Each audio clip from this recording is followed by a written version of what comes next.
A really, really, really nice whiskey in an old fashioned. So 1 teaspoon, you'll drop that in there. Straight on down. Yep. Now you'll do a teaspoon. So basically at this point, what you're doing is you're making your own custom simple syrup right there inside of the glass. That the original name of the old fashioned was actually the cocktail. That makes sense. Yeah.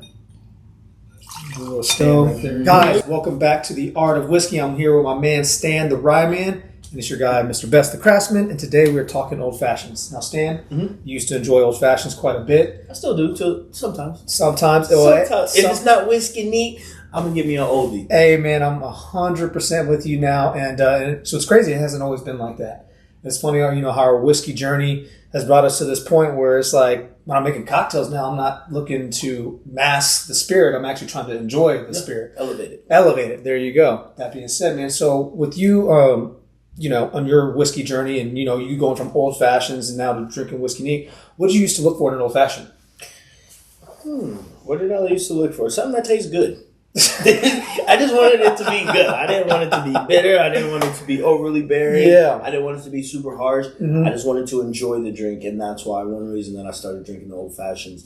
Another one is because, again, and we've told this story before. Yeah, I do a lot of dog stuff, so the people I'm going out with are a lot older than me usually. And let me get a Bud Light. And they're like, what the fuck are you getting a Bud Light? So I started drinking old fashions, and I just fell in love with them. And then when we found the whiskey blendery, then it just elevated it to a different level. 100%, man. Well, elevated your whiskey to another level. Oh yeah. Because now we're definitely not blending. Making blendery old fashions. Now, have I done that? Yes, because there's plenty of blendery stuff that comes through here, and they're like, hey, try it with this, try it with this. I'm like, okay, if you say so. But and mind you, those are extremely good old fashions. But if we're getting a blendery bottle, it's going to be neat. It's going to be neat 9 times out of 10. So that being said, when you would go to restaurants and order old fashions, how would they normally come to you? What do you mean by that? Like when you would order, an old fashioned, how would it normally come out? Would it come over Big Q? Would it come with the cherry and the orange muddled in there? Like, how was it presented to you? Well, if I ever got an old fashioned from a restaurant and it had regular ice in it, I knew it wasn't good. Yeah. And I started asking, I'm like, hey, what kind of ice do you guys use? Oh, if you just use that, I don't want it. Let me get a beer. Yeah, no. So if it didn't come with the big ice cube, I didn't want it. No, because it just gets watered down too quickly. Yep. They don't take their time when they're making it. Yep. It's just kind of seems like it's more forced than anything. Yeah.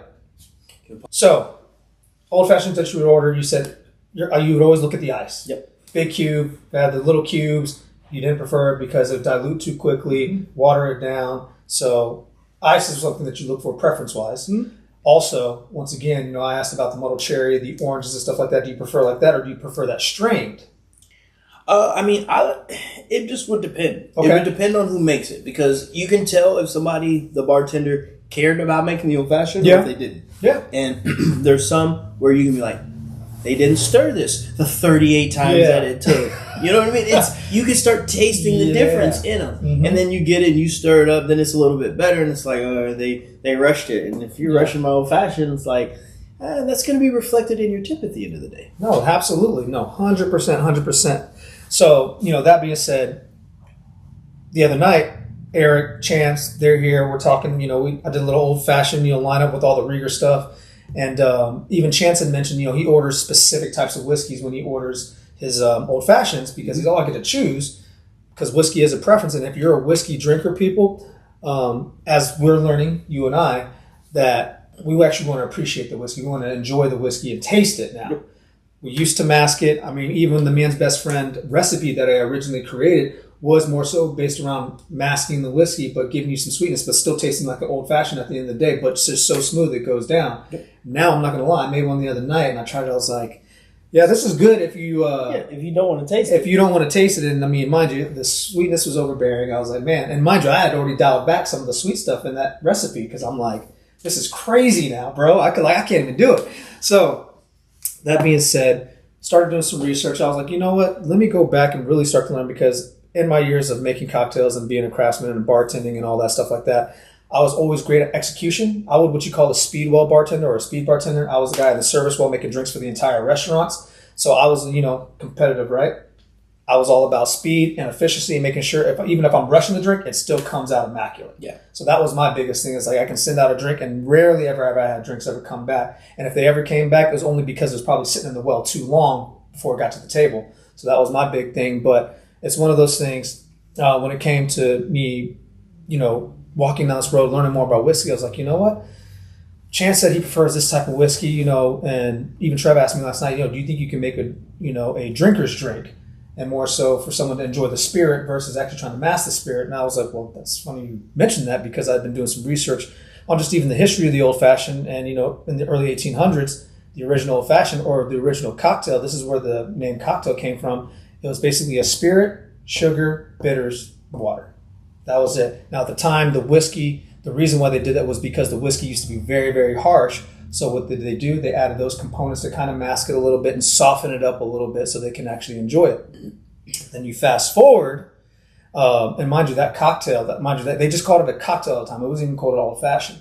They called it a cocktail, and then that could be used for any spirit, just so we're clear. It wasn't just whiskey. It could be for vodka. It could be for gin or any other spirit that they wanted to use that same basis for. Makes sense. Yeah. Fast forward, of course, then what happens in the late 1800s, early 1900s, bartenders are starting to experiment more, and then they're creating, they're adding the liqueurs, they're adding now fruit, they're adding all these extra components, just experimenting. And people who've been drinking it the original way for the longest time, they're like, yo, can I just get an old cocktail the old-fashioned way, is what they would say.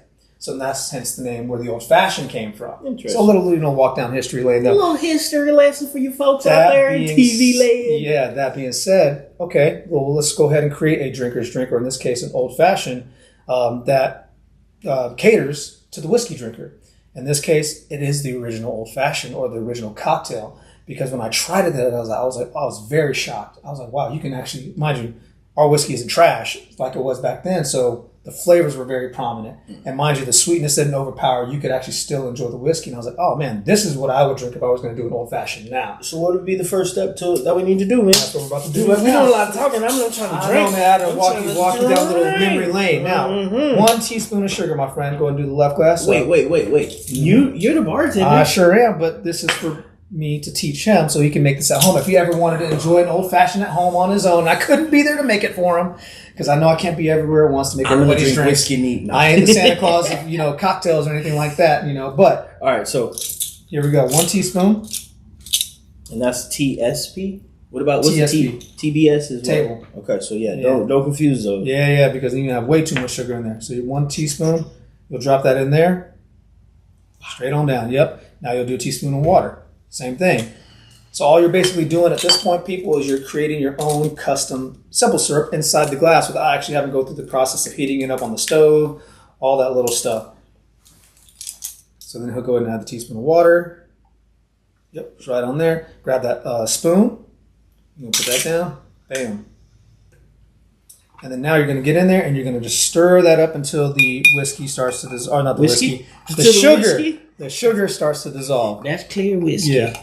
So basically at this point, what you're doing is you're making your own custom simple syrup right there inside of the glass. You don't want it too grainy, because then it gives it that texture that, it's almost, I won't say unsettling, but the syrup actually complements the whiskey more than the actual sugar, the granular sugar itself. This is a whole lot better when somebody else is doing it. See, and this is why I'm having him do it, so he can appreciate it just a little bit more every time I make it. So, all right, I think that's good. So there we go. So as you guys can see right here, it's got it based his own little custom simple. Now you take your bitters. You can do 2 to 3 dashes, whatever your preference. I usually do about 2. Boom. But he wants 3. I like 3s. There you go. And Steph Curry. Yep. Oh man, you know what I forgot? No, I didn't. It's right here. Jigger. Now, who? What'd you call me? I called you a jigger. That was the hard ER. Yeah. Jigger, though. We're talking about this pouring vessel here. This fool over here trying to get fool in trouble. I almost got it just now. So, once again, we tried the Rieger stuff last week. We honestly weren't big fans of it, right? Okay, so which one? So, when you're using a Japanese-style jigger like this, people, where we at? We're right here. We 2 ounces, top part, 1 ounce, bottom part. All right, so you need 2 ounce pours, right? 2 ounce pours, right? So in this case, we're going to do 2 ounces. I be seeing. And don't tilt it. You want to keep it just somewhat level, and then pull it over to the side of the glass, because then you'll be able to, once you get to that top part when it's almost about to overflow, you'll just dump right into the glass. Well, then I be seeing them do like this sometimes. Yeah, wait, man. That's just to get a little bit extra. Hey, there you go. That's to get a little extra. I've been watching the bar too. Hey, no, he's not lying. I mean, trust me, I used to have a heavy hand too. I used to do the same thing, and trust me, it yielded a nice tip. Mm-hmm. Now, at this point, what they would do, remember, ice wasn't a big thing back then still, because I mean, we're talking early 1800s, wasn't refrigeration. So ice, if they had it, they had it. If they didn't, you just shut out of luck. So in this case, there was no big cubes. There was no nice little ice cube. They literally had a ice block, took chunks off. So if you want, you can add ice. Boom. And then all I would say is just take the spoon, or you can do that, and just give it, 10 to 15 little stirs. What about the little thing that goes, the frother? I've never used a frother to stir an old fashioned before, but I might try it on mine. That'd be interesting. Yeah, we're going to put that theory to the test. I'll make you one with a frother. There you go. There you get a little tap. I'll go ahead and give him a little sip, my friend. I can smell something. But it's crazy. I made this the other day with the Rieger stuff, and actually made the Rieger better, in my personal opinion, because you actually can taste the whiskey. We had this last time, and it was harsh. It was not very, very harsh. I mean, this is good, and it's not too sweet. It's not overbearing. Mm-hmm. I think maybe one more little. Remember, that cube also is going to still dissolve some more, and it's going to. But at the end of the day, if you drink it fast enough, the cubes don't melt. Yeah, that, and also at the end of the day, man, I think people also forget when it comes to making your cocktail, it comes down to your preference. Mm-hmm. Make it however you want. If you want 1 cube, 2 cubes, you want a whole cup of cubes, that is up to you at the end of the day. I like it when it's a little more chilled, so that's where the ice is going to come in. Yeah. I mean, this is something that I would drink. Yeah.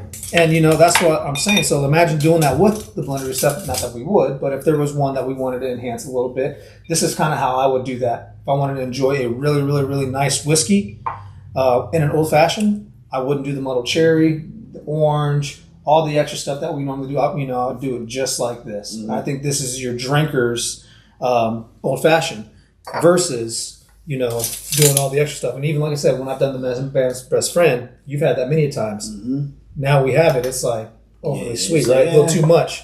No, that's good. Good. I'm glad you like it, man. But any questions, though? Any questions that you may or may not have at this moment in time? Because I'm going to make myself one as well. Use the frother for it. Oh, I'm going to use the frother to mix it at the end. What about the mixing the sugar? Let's see. My man really wants some frother to use. Let's froth. Took some sugar to the face and pause. No diddy. No diddy. This is interesting. All right, that's enough frothing. Did it do it? Kind of? I think so. A little bit, yeah. You did a little bit. A little good. I got a little bit. All right. Now what you're going to do is take your Japanese. Well, I got to put my bitters in first. Your bitters in first. See? Yeah. I'm trying to tell him the steps. But... any questions, though, outside of that, my man? I mean, I just wanted to walk people down. The original old-fashioned, I mean, for me, some people already know about it. I actually had to learn about it because I never took time to actually appreciate to learn about the actual history behind cocktails and all that. I was just great at putting out great drinks. Yep. So as now I'm walking down memory lane, per se, I'm learning some of these new things. I was like, oh, that's why they did that. Oh, well, this is why they did this. And this is how, it turned into this. And even knowing that the original name of the old-fashioned was actually the cocktail. That makes sense. Yeah. A little stand right there. So, okay, you wanted me to froth this? Yeah, froth this version. Froth. Woo! Yeah, that's woo. Yeah, no, yeah. Once that one was a little too much right there, boy. Let me drop this in here though. I'm saucing on you. Mm-hmm. Well, people, here at the Art of Whiskey, as Travis said, there is an art to this thing, and that's one thing that we're going to keep working on. Cheers, my man. Yes, sir. Just take care of your dogs. Mm-hmm. Drink up, of course. Drink responsibly. Appreciate you guys for tuning in here at WhiskeyTV. And mind you, try this at home. Very, very simple recipe. All you need is sugar, bitters, some water, and obviously some great whiskey. And as always, keep it whiskey. Boom. Cheers, guys. Keep it whiskey.